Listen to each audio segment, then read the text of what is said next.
Fala pessoal, sejam bem-vindos ao podcast do portal Fisiortopedia. Eu sou o Leandro Fukuzawa e serei o host do nosso canal.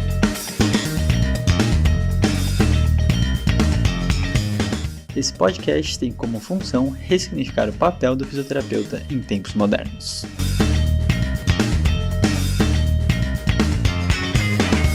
Fala pessoal, sejam todos muito bem-vindos a mais um episódio do podcast do Fisiortopedia. E hoje a gente está com o nosso querido amigo, que antes a gente conversava com ele, era quase que um externo, um colaborador temporário.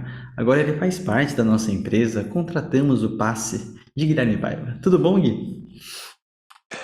Fala Fuco, fala Rafa, tudo certo aí? Tudo certo. E também Rafael Cacique-Light, conseguimos casar as agendas finalmente. Tudo bom, Rafa? Tudo bem, fala gente. Bom dia, boa tarde, boa noite. A agenda do Rafa é muito disputada, gente. É um negócio complexo aqui. Nem eu entendo mais minha agenda agora. Ninguém mais entende nada nessa nossa vida. Exato. Bom, hoje é um dia de conversar sobre diversos aspectos, né? Então a gente tem diversas pequenas pautas e a gente vai juntando devagarzinho nelas, né? E falar principalmente, eu vou começar por um review do podcast que o Rafa gravou com o Hélio sobre o Sistema Tato, para a gente conversar um pouquinho, falar como tá essas primeiras impressões, né? Um podcast super legal, que caso alguém não tenha escutado, por favor, vá lá assistir o Sistema Tato, onde conta todo um pouco da nossa história do Fisiortopedia, como que a gente chegou, o que seria o Sistema Tato, né? Então, Rafa, por favor, vamos começar contigo hoje e falar um pouco dessas primeiras impressões relacionadas ao Sistema Tato. Bom, como a gente contou, né, no podcast do quadro do Hélio, um pouco da história aí do portal, desde o início com o portal Fisiortopedia, depois aí como grupo inspirador, ficando responsável pelas operações da Tato e da Fisiortopedia, e a gente contou um pouco do Sistema Tato, né, da onde veio a ideia de construir um sistema para fisioterapeutas, né, não para um gestor de clínica necessariamente, apesar de ele suprir muitas das demandas que um gestor pode precisar, mas a gente construiu realmente e está cada vez querendo lapidar mais um software que foi feito para o clínico, para a pessoa que atende em consultório, para a pessoa que precisa, na verdade, que o sistema ajude ele a organizar a sua vida, né, e não cause mais problemas necessariamente, mais demandas, por assim dizer. E, bom, fizemos o lançamento, alguns membros exclusivos aí da comunidade estão, nesse momento, usando o sistema para atender pacientes no dia a dia, e a gente está tendo um excelente feedback aí de todos os usuários. A gente, em breve, deve lançar para toda a base da comunidade do Fisiortopedia. Muito bom. Então, a ideia é gerar ansiedade para vocês quererem saber do sistema e vocês estarem com a gente nessa, porque realmente é uma solução, acho que é uma dor do fisioterapeuta, né? Eu também, como autônomo na fisioterapia, gerenciar todo esse processo tem uma grande complexidade, né? E os sistemas acabam tendo que facilitar a nossa vida e não complexar ela, né? Então, por isso que a gente vem com essa solução. E também dentro dessa pauta, né, o que a gente realmente contratou, chamou o Gui para ajudar a gente, reforçar o time. Dentro do time de ensino, a gente vai contar no finalzinho aqui do episódio, mas o Gui vai falar um pouquinho, porque ele é nosso fisioterapeuta tato também, e eu queria que o Gui falasse um pouco de toda a bagagem dele e toda a experiência que ele está tendo com a tele, se ele está tendo uma boa adesão dos pacientes, se você está se adaptando bem. Depois eu vou contar um pouquinho também de uma pesquisa que eu estou fazendo com uma colega, né, do doutorado. Então, Gui, por favor, @Gui da Imagética. Fale para a gente como é a sua experiência. Vamos lá. De antemão, queria agradecer abertamente, né, e publicamente vocês dois pela parceria de sempre e principalmente agora, digamos, formalizada, né? Não que antes não fosse, mas enfim.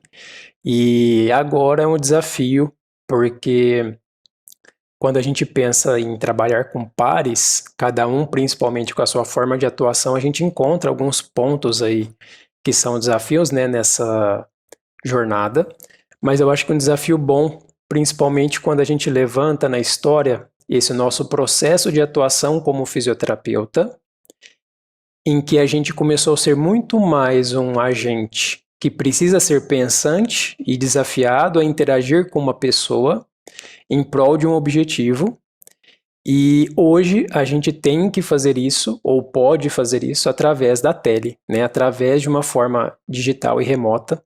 E como o Rafa falou, a gente precisa de melhorias de forma de entrega e de interação que facilitem isso para a gente. E hoje, né, uma das formas, por exemplo, que é com o sistema, isso fica muito mais facilitado nessa, não só intervenção, mas nesse processo que o paciente tem que passar, ou que a gente aprendeu a fazer para que o paciente tenha o melhor atendimento, desde a triagem, né, de exclusão de algumas coisas que a gente precisa para fazer um atendimento bem feito desse paciente, ele ser elegível para a gente. Mas desde 2020, né, faz muito tempo que a gente passou aí por essa, está passando ainda pela pandemia, mas a gente começou a enfrentar a dificuldade de atendimento presencial. E nós fomos, de certa forma, abalados por a necessidade de comunicar com o paciente. Então, dentro dessa nossa formação cada vez mais modificada atualmente, a gente tem tido até esse processo de comunicação melhorado, mas a gente não tinha.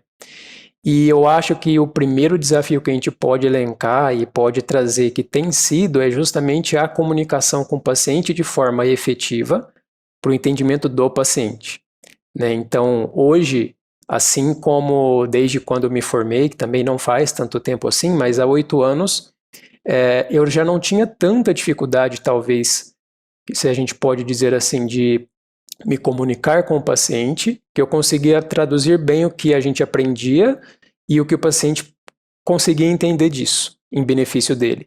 Ou seja, já é mais ou menos o que a gente faz através, principalmente, da tele. Então, acho que tudo isso culminou para hoje a gente estar aqui e conseguir tentar se ajudar e ajudar mais gente dentro desse processo. Muito bom. E é importante perguntar também, Gui, se você está conseguindo, né, aceitabilidade principalmente dos pacientes, né? Eu acho que é uma parte que a gente tem uma questão de criação de cultura que vai desde o lado profissional, desde o lado também do paciente, e de diversos locais, né? Então essa aceitabilidade não exclusivamente só dos pacientes da Tato, né? Porque é o que a gente oferece, mas fala um pouquinho como é que está na sua rotina e como que você tem utilizado, principalmente essas adaptações aí para atendimentos. Verdade. Esse ponto é interessante porque, assim como na imagética, muita gente me pergunta qual que é a aceitação do paciente quando você fala que vai fazer imagética com ele como uma ferramenta de tratamento. E na tele é mais ou menos igual, né? Que o paciente já tem, de certa forma, um aprendizado, um conhecimento de que a fisioterapia é uma terapia em que há contato, né? E que a gente, ao longo do tempo, veio entendendo que é muito mais que isso, e a gente alcança os resultados de outras formas. Então, essa aceitação a gente tem percebido uma vez que o paciente está mais consciente do que é a fisioterapia em si, independente se é presencial ou não. E que o processo que a gente vai fazer com ele é de associar o máximo de informações, sejam as informações que eles nos passam através da comunicação verbal, da comunicação não verbal, dos testes e dos resultados, né, específicos para cada paciente que a gente associa, e a partir disso busca estratégias. Então ele vem, a gente tem visto, eu tenho visto muito essa aceitação quando o paciente tem essa clareza. E assim como na imagética, que também é uma ferramenta que tem ali suas, não respostas, mas tem as suas bases, né, científicas, as suas bases para tratamento, e que isso vai fornecer algum resultado positivo para ele lá no final.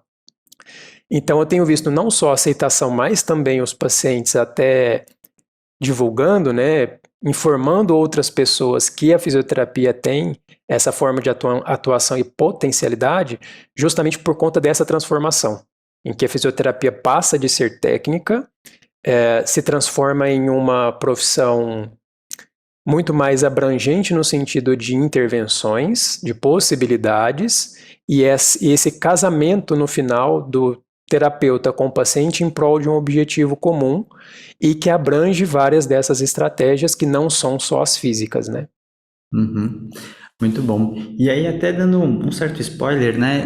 Eu tô em paralelo fazendo parte de uma pesquisa de doutorado de uma colega, onde a gente está vendo e observando a adaptação do fisioterapeuta dentro do ambiente da tele, né? Então, o principal foco desse trabalho é ver como que o fisioterapeuta está se adaptando do que ele fazia de forma presencial para a parte online, né?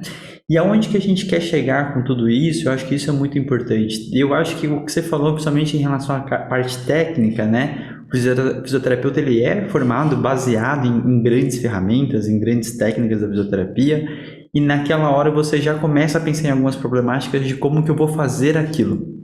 Só que se você está pensando baseado exclusivamente numa escola ou de uma terapia onde você precisa chegar num certo ponto e você só tem um jeito de fazer, porque é como foi lhe ensinado, né? Você realmente acaba ficando de mãos atadas e já começa a realmente ter dificuldades no atendimento, mas sem, às vezes, ele ter começado, entre aspas, né? Então você já começa a pensar nos pontos que não dariam certo, entre aspas. E aí você começa a começar o jogo de forma negativa, né? Então, esse pessimismo todo em relação a esse formato, né, ele bate de novo no raciocínio clínico do fisioterapeuta, que é aquela coisa que a gente tem como grande desafio, né, principalmente dentro da fisioterapia, é realmente conseguir fazer o fisioterapeuta ter a sua autonomia.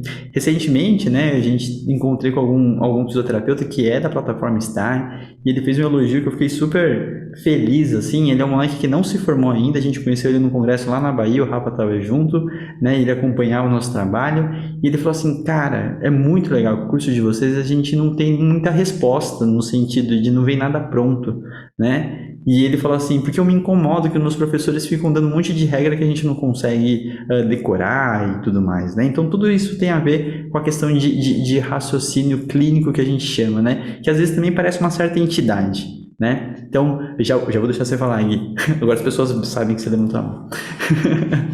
Então, nesse aspecto, né? Eu acho muito interessante que, dependendo da forma que você foi treinado para, esse desafio da tela ele está muito mais baseado no seu raciocínio clínico, que você não pensa mais que você tem um único caminho de fazer. E aí você começa a expandir dentro do seu objetivo terapêutico e você começa a tirar um pouco a pessoa dessa zona de conforto, né? Porque no presencial você vai tendo vários confundidores, você tem diversos modificadores de sintomas que tem a ver com contato, né? Então a gente acaba tendo essa dificuldade. Então isso é um dos grandes desafios, né? Depois eu vou pedir pro Rafa falar também um pouquinho disso, né? Mas Gui, por favor, fique à vontade para fazer seu comentário. É só uma conclusão que eu não poderia deixar passar, que são duas coisas baseadas do que você mencionou. Hoje eu prefiro muito mais trabalhar da forma com que eu trabalho e que eu acabo chegando no final, quando eu faço um curso do Rafa, quando eu faço algum curso lá da plataforma, que é muito mais na incerteza do que necessariamente numa certeza. Porque hoje em dia, para a gente ter certeza de uma relação, por exemplo, causal, de um efeito de um tratamento, é muito pequena. Então, quando a gente é instigado a pensar, levar em consideração a especificidade de cada indivíduo, independente de qual forma de intervenção, né, se é presencial ou não, eu acho que fica muito mais assertivo do que, como você mencionou, ter uma resposta que, na maioria das vezes, quando é nos dada, é errada. Como assim, várias nossas formações foram feitas durante a graduação. E a segunda, que é relacionado diretamente à tele, que muita gente diz, mas é ruim porque eu não consigo ver o paciente, é ruim porque eu não consigo fazer um teste, é ruim por conta disso. E assim como outras coisas que a gente tem também na presencial, se a gente não entende o processo para a gente julgar certo, errado, ruim ou bom, a gente vai, né, julgando antes de fazer uma boa avaliação. Como, por exemplo, eu não consigo ter uma boa avaliação do paciente visual. Talvez a colocação de você informar o paciente ficar contra a luz e com o celular no chão já resolve isso. Outro, o teste. Eu preciso fazer um teste físico provocativo para saber se é positivo ou negativo, ou se o paciente, quando faz aquele movimento, provoca algum sintoma ou limitação. E isso é levado no meu raciocínio, né? São dois pontos que eu achei interessante que deveria colocar, mas o Rafa pode concluir isso que você falou aí. Por favor, Rafa. Eu acho que ninguém estava preparado, né, para atender online, diferente de outras profissões onde talvez a transição seja um pouco mais tranquila. né, como na nutrição, por exemplo, como na psicologia, no final das contas, por mais ativo que o terapeuta fosse, mesmo o profissional que só prescrevia movimento, a gente usa muito contato, a gente usa muito estar próximo, a gente toca, a gente usa o nosso corpo para botar restrições no exercício para o paciente. Então, eu acho que e foi e é complexo, né, para o fisioterapeuta essa migração. A gente fez uma série de treinamentos com a iniciativa da Tato, né, nosso braço de atendimentos aqui do Grupo Esperador, e com treinamentos pequenos inicialmente, né, para alunos exclusivos, a gente fez 2 ou 3 desses, depois a gente fez o nosso grande treinamento aí em parceria com o Crefito, aqui da região 13, São Paulo, né, e a gente teve a oportunidade de ali ver mais ou menos 4.000 profissionais que acabaram não sendo só de São Paulo, passando por esse nosso treinamento, e, e é uma coisa interessante, né, porque a gente tem uma pesquisa por trás desse treinamento também, né? Então a gente está refinando e tentando entender a melhor forma possível de produzir um treinamento que capacite as pessoas para atender online. E a gente tem percebido, né, nas respostas das pessoas, o quanto, em alguns casos, existe uma barreira, né, de não sentir segurança suficiente para tentar fazer algo que é só uma questão de adaptar mesmo. Mas muitas pessoas se sentem literalmente desarmadas com relação ao atendimento online. Então, eu diria que o atendimento online, ele escancara algumas coisas, a gente tem falado isso em outros episódios, ele escancara algumas necessidades, na verdade, do atendimento, que talvez no presencial a gente consiga suprir, fazendo, enfim, uma série de abordagens ali passivas que a gente vai colocando, né, meio às vezes até sem ordem e preenchendo a sessão. E no online não tem como fazer, no online você tem que ter um raciocínio muito linear. No horário, você tem que conseguir ter um bom raciocínio clínico de fato. Você também tem que ter no presencial, mas é que no online, como é mais, você tem que abusar mais da comunicação, você tem que ser mais certeiro na participação do profissional, você não pode contar com tanto efeito contextual, isso escancara, e principalmente escancara, a gente tem que se basear basicamente em comunicação e prescrição de exercícios, né? Então, a gente percebeu isso ao longo do treinamento, né? E essas são habilidades que, apesar do fisioterapeuta, por exemplo, se comunicar com pessoas, comunicação não é uma coisa que a gente é muito bem informado em ter, Uhum. e pressão de exercícios também. A gente viu muita dificuldade em muitos colegas de tentar adaptar a prescrição de exercícios para esse ambiente, né? Então, o treinamento, atender online não é tão simples. O online é uma ferramenta, de fato, é só uma ferramenta. Que para a maior parte das pessoas, pelo que a gente está vendo na nossa própria prática de atendimento de operação da Tato, é uma ferramenta excelente para você dar acesso a tratamentos custo-efetivos para quem tem dor.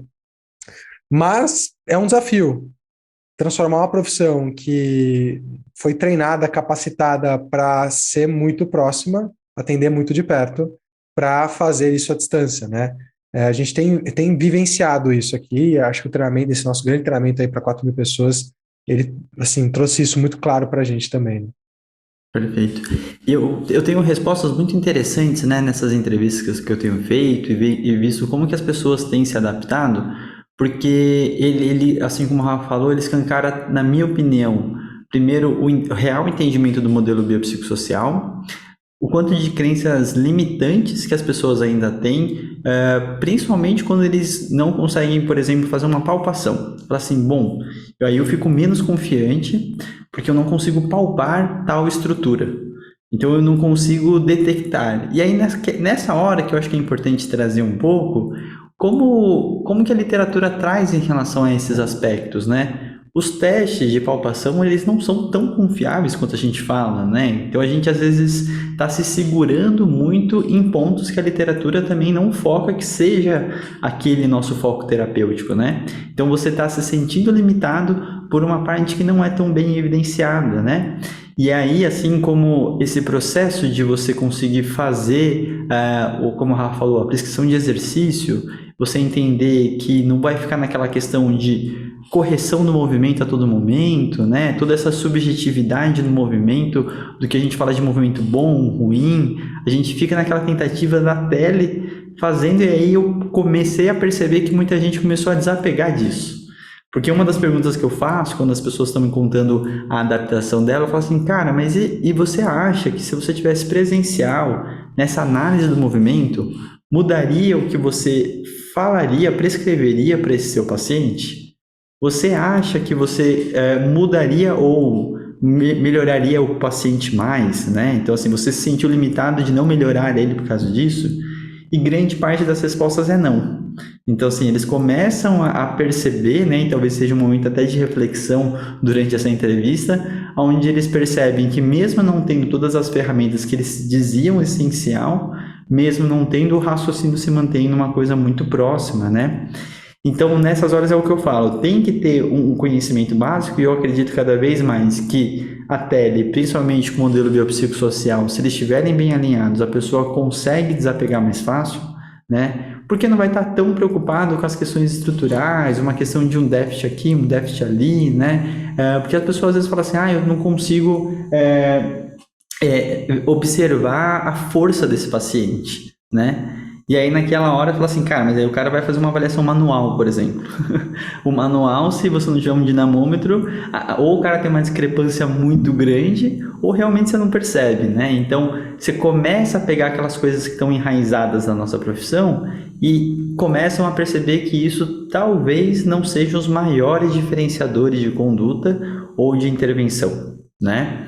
Então, são várias questões altamente relevantes, na minha opinião, que a pessoa começa a mudar e talvez comece a sobrar o que realmente importa nessas horas, né? Então, e não menosprezando qualquer caso que realmente precise de alguma coisa relacionada ao toque, tá? Então, isso é uma coisa muito importante para a gente conseguir realmente colocar e deixar essa terapêutica mais prática, né? E quando a gente for para o presencial, assim como a gente tem conversado com a Ana Maria sobre aula e cursos e afins, não é voltar a fazer a mesma coisa de sempre, entender que esse raciocínio também tem que ser transferido na sua conduta presencial, né? Então, por favor, Gui. Enquanto vocês estavam falando, eu estava pensando, refletindo até nas coisas que eu faço atualmente, o que me leva a uma tomada de decisão clínica. Antigamente, eu digo antigamente há pouco tempo, o que me levava a uma tomada de decisão clínica era muito baseado, às vezes, em um teste, às vezes em uma avaliação visual de um movimento. Só que presencialmente eu precisava olhar o paciente tridimensionalmente, avaliar o paciente de lado. Eu fazia tudo isso durante o atendimento, sem precisar pedir para o paciente ficar virando e tal. Até ele não me dá esse suporte, né? Pelo menos até agora, para fazer essa análise tridimensional e tal. Mas hoje eu pensando agora e já pensando anteriormente sobre tomada de decisão. As decisões são muito melhores, além de outros fatores, justamente de não levar em consideração só esse ponto, que, como você disse, Foucault, ao longo do tempo a gente vem vendo os valores disso para a conduta que a gente toma. Então, na tomada de decisão, hoje, quando a gente, como você disse, avalia todos os fatores, todas as informações que eu necessito para ter a tomada de decisão mais assertiva, ela é muito menos pautada em pequenos ajustes, digamos assim, pequenas alterações. E quando essas alterações acabam sendo significativas, elas são macro. Quando é uma fraqueza, você vê alguma deficiência, alguma incapacidade grande, como, por exemplo, da força, numa marcha, numa subida de degrau, coisas desse tipo. Limitação de movimento, quando o paciente não vai conseguir fazer, a limitação geralmente é grande. E antigamente a gente buscava uma alteraçãozinha de centímetros, uma alteraçãozinha do final da amplitude que eu precisava manipular, e às vezes você pede para o paciente fazer 10 vezes o movimento de agachar, de curvar e consegue. Então, eu acho que essa tomada de decisão, ela tem sido cada vez menos incerta, porque eu testo mais com menos certezas daquelas alterações que a gente tinha antes, físicas, e a tele me dá totalmente esse suporte, né? Não só na teleconsulta, mas no telemonitoramento. E aí entra o que o Rafa falou, que é essa dificuldade da transição dessa questão que era mais presencial e dessas pequenas avaliações visuais, né, que a gente tinha e também manuais, para esse entendimento e essa transição para aquilo que não é mais tanto, digamos, desse jeito, e que precisa da mesma tomada de decisão, né, para orientar o paciente, para acompanhar o paciente, para ditar o que vai fazer com o tratamento e também com relação à prescrição de exercícios. Então, nos cursos do Rafa, que ele diz sobre dor, nós vamos prescrever às vezes um exercício para o paciente, não é pautado na repetição, é na tolerância, mas na tolerância do que e por quê. Entende? Então eu tenho que entender isso, então eu não posso ficar com o conhecimento de dor que eu tinha de 10 anos atrás. Né? A mesma coisa a comunicação. Se eu não fizer algum tipo de formação, eu não vou entender as formas de comunicação, às vezes verbais, ou melhor, não verbais que o paciente está me mostrando. Né? E na tele, na maioria das vezes, o paciente está assim. Mas às vezes ele está com uma postura física, não questão de postura correta e incorreta, mas de apreensão, de dor e coisas desse tipo que eu já conseguiria ver, né? Então, eu acho que toda essa abrangência de coisas ajuda na tomada de decisão, só que a gente precisa conhecer. A gente precisa que alguém fale pra gente e que a gente tenha, de certa forma, um treinamento, né? Perfeito. E tem outro exemplo que é muito legal, de algumas falas que se repetem, né? Fala assim, bom, na tele eu tenho uma dificuldade muito grande com progressão de carga, né? E aí as pessoas sempre dão um jeitinho, né? Aquela coisa de colocar uma resistência ou outra, porque aí eu acho que entra dentro de um clichê também, que a gente sempre está acostumado a falar assim, putz, eu preciso ganhar força com esse paciente. Mas hoje a gente tem bons estudos mostrando que o ganho de força e toda essa questão da força ela não tem uma relação direta com a melhora de dor do paciente, né? Então, naquela hora, assim como você falou, de algumas repetições do movimento, de você entender que está mexendo no limiar dele e dentro de toda a capacidade de demanda dele, mas não necessariamente exclusivamente física, de mais peso e forças específicas, né? E as pessoas também começaram a refletir bastante dentro das suas respostas, falaram assim, talvez ele melhorasse um pouco mais rápido, assim, né? Não tem nem como você saber se foi aquele ganho de força, até porque o ganho de força não tem como acelerar, né? Você tem um ganho de força porque você tem uma periodização, você tem um treinamento específico, toda uma progressão de carga que não necessariamente vai acontecer na tela de forma tão interessante, né? Então, nessas horas é bem interessante que eu acho que tudo isso começa a tirar um pouco da frente tudo que dava como confundidor no nosso raciocínio, né? E realmente a gente ficar com as melhoras clínicas reais do nosso paciente, né? E não, obviamente, excluindo que tem casos que precisam realmente ganhar força, né? Mas a gente também não pode esquecer de todos os conceitos e princípios relacionados ao que é realmente, aí entra aquela discussão da educação física e a fisioterapia, né? Do que é ganhar força, o que não é, né? Então, são diversas outras questões que não é o que está em jogo aqui, mas lembrando que não é grande parte das vezes que o paciente melhora relacionado a isso, por exemplo, né? Testes especiais, as pessoas também ficam muito, né? Hoje, no geral, acho que as pessoas já deram uma boa descartada. Na real, acho que foi um grande alívio saber que não precisa fazer tantos testes especiais na rotina das pessoas, né? Então é uma coisa que a gente tem perguntado bastante. E questões analgésicas, todo mundo dá um jeito e volta pro velho e bom, compressa de água quente, gelada e afins, e às vezes alguns treinos de mobilidade. E tem respostas muito interessantes de falar assim, bom, a gente usa o que dá, né? E aí realmente enfatiza o processo de ser o exercício. E isso é uma ótima resposta que as pessoas começam a entender, principalmente o efeito sistêmico, né, em relação ao processo de analgesia e tudo mais. Então, começa a facilitar um pouco mais disso, né? Então, todas essas adaptações que a gente tem feito por causa da tele, na real a tele acaba forçando você, né? Então, obviamente, eu tenho um comportamento diferente se eu estou na frente de um paciente ou se eu estou literalmente com ele à distância. Isso em diversas situações, né? Mas a gente tem raciocinado em cima disso, né? E por isso, acho que também é um dos motivos que a gente acabou de chamando o Gui, porque por causa disso, a gente elaborou uma proposta que vai fazer parte dos nossos cursos, né? E vai ser exclusividade das pós-graduações, que é uma continuidade para tentar ajudar os nossos alunos em questões clínicas, né? E todo esse raciocínio que a gente está falando, né? E através da tele vai ser um desses inícios, né, dessas novas melhoramentos, vamos falar assim, né? Então, acho que o Gui pode ser a melhor pessoa para falar um pouco do que a gente está elaborando, quais são esses objetivos que a gente tem com essa proposta, né? E o que a gente espera com isso, né? Então, Gui, por favor, Conte-nos o que elaboramos. Legal. Eu acho que essa ideia que foi me proposta e vai ser proposta, né, digamos, para os outros demais fisioterapeutas, ela é uma proposta que casa muito com a forma com que eu vejo a fisioterapia, que é justamente objetiva e prática. Porque você, teoria por teoria, aprender todas as leis, conceitos, hipóteses, é tudo maravilhoso, mas essa transição, essa transformação, né, e colocar isso em prática é muito, acho, complicado, visto tudo isso que a gente conversou até agora do que é fisioterapia, de como ela tem se transformado e de como que cada pessoa vai aproveitar a fisioterapia diferente. E aí a gente pensa, né, cada pessoa paciente.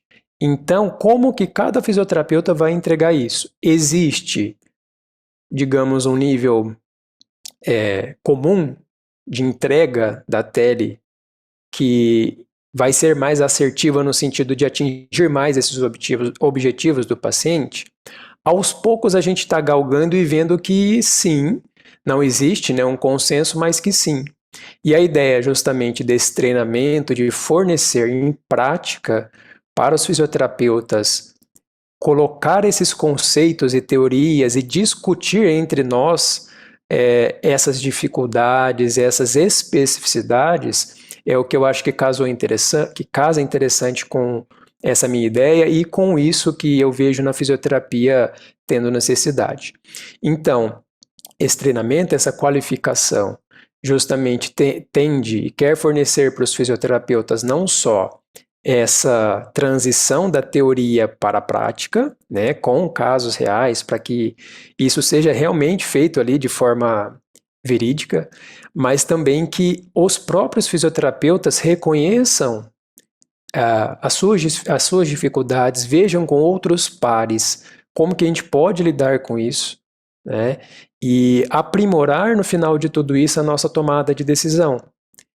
Ou seja, colocando na balança os pesos ali daquilo que nós vamos aprendendo ao longo do tempo, daquilo que elas já têm aprendido ou já estão colocando em prática, e possivelmente vão reformular conosco, e dentro de um tempo, né? Eu acho que a gente ter isso ao longo do tempo, que dá mais espaço para maturação, para recepção, maturação da ideia, coloca em prática, revê os seus erros, revê os acertos, potencializa, é uma ideia muito legal e que eu acho que vai render bons frutos, né?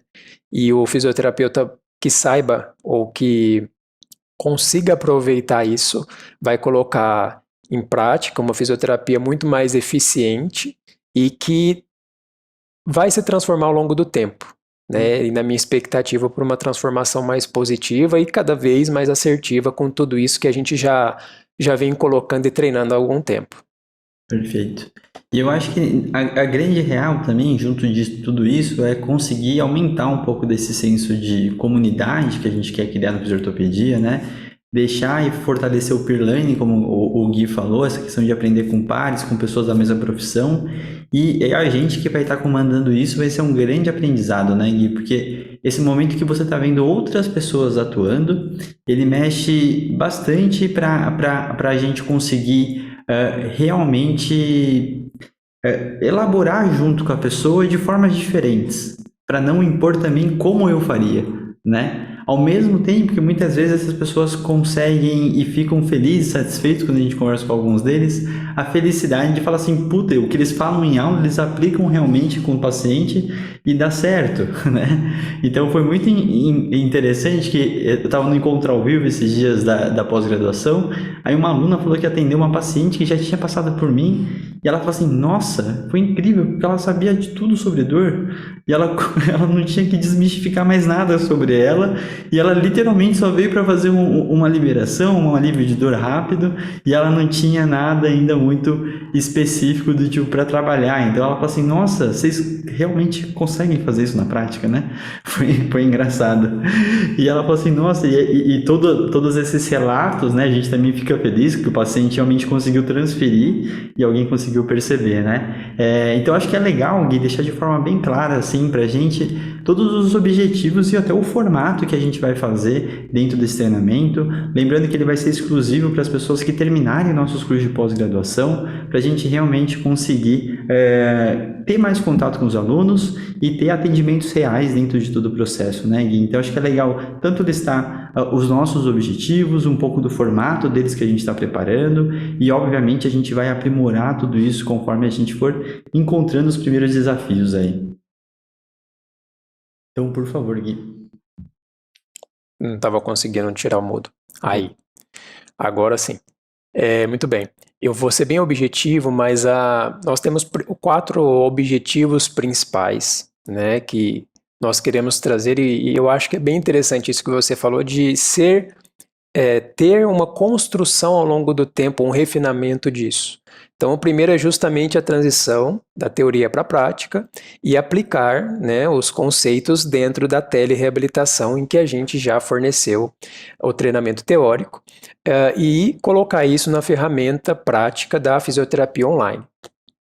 O segundo é justamente aprimorar a tomada de decisão clínica do fisioterapeuta. Uhum. E para isso eu acho que o outro objetivo, né, que é proporcionar as discussões, ou peer learning, como você disse, facilita essa tomada de decisão. Uma vez que você conhece o modo de pensar da outra pessoa, como que ela chegou naquele finalmente, e também fornecer essa experiência prática de teleconsulta, né, para quem está dentro da plataforma, e ver realmente que a gente coloca em prática aquilo que a gente estuda, aquilo que a gente ensina também. Então, esses 4 principais objetivos de aplicar na prática, aprimorar a tomada de decisão, fornecer essa transição e proporcionar essa discussão entre pares.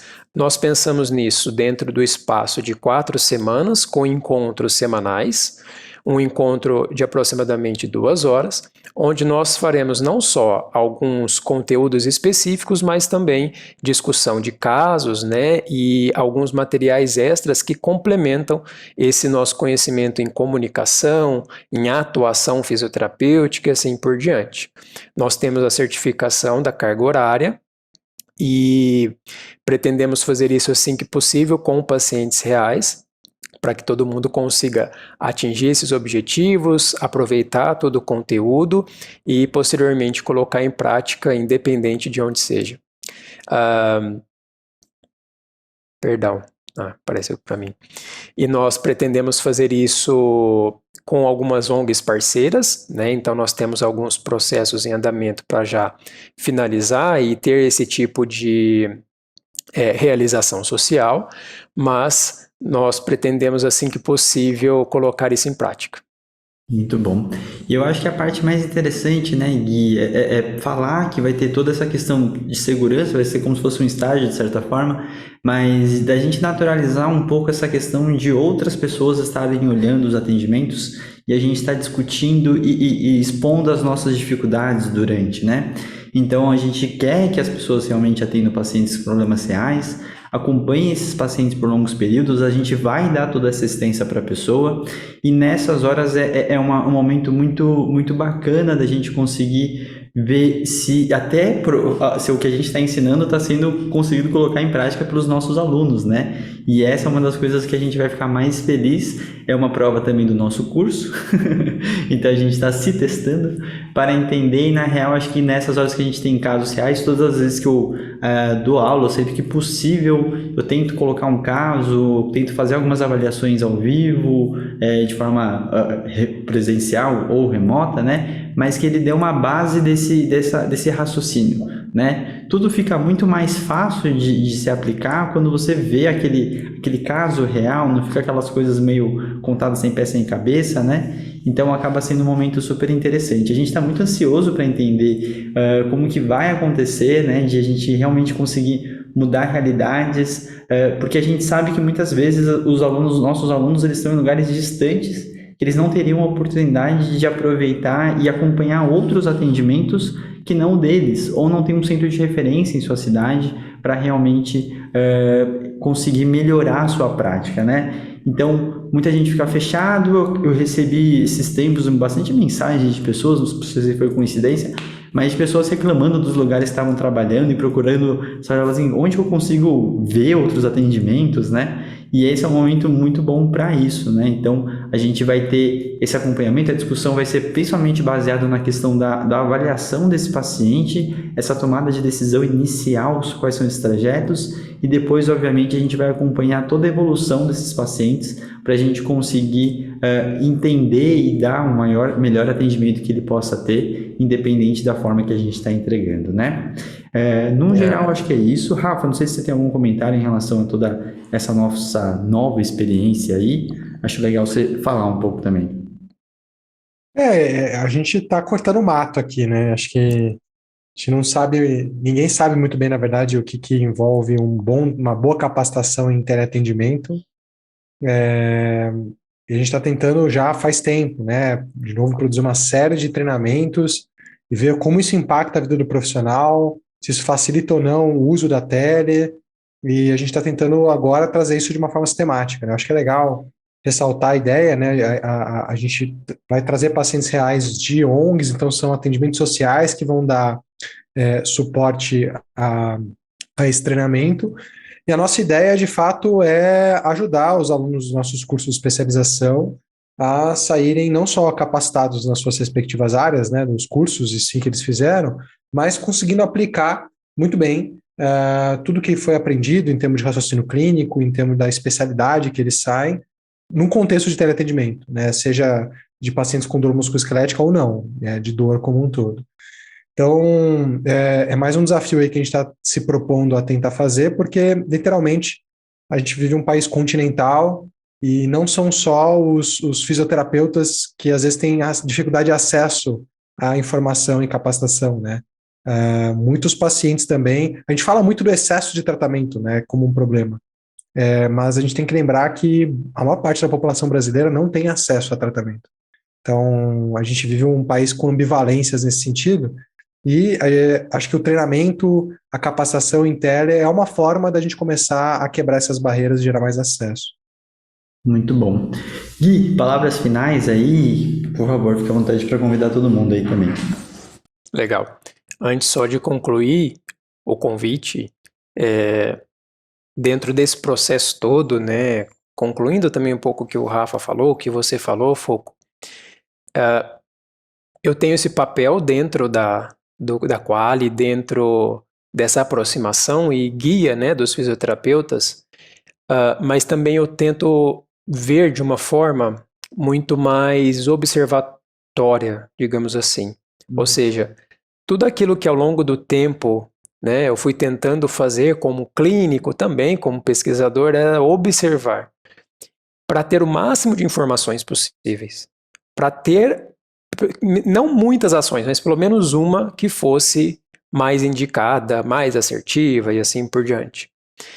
E eu acho que muito dos físios que participarão, eles vão ver que não tem tanta diferença se é numa cidade de 5 mil ou de 5 milhões de habitantes, a tele. Quando pensado nessa forma de avaliação, de manejo, de gestão e etc. Ou seja, na minha cidade não dá muito certo, na minha cidade dá muito certo.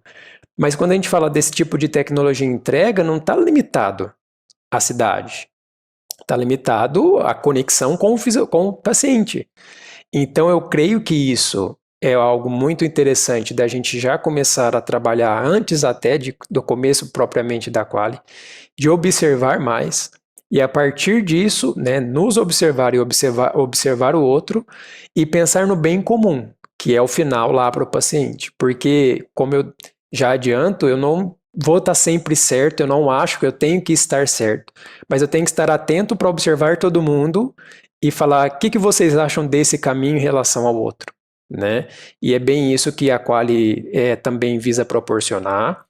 Agora sim fica o meu convite a todos para participarem com a gente e, assim que possível, fornecer esse atendimento, esse cuidado aos pacientes, ao mesmo tempo em que a gente tem todo esse treinamento, esse preparo e essa relação com os outros físios, e que a gente vá se refinando ao longo do tempo, o mais rápido possível, e entregando aquilo que a gente faz de melhor.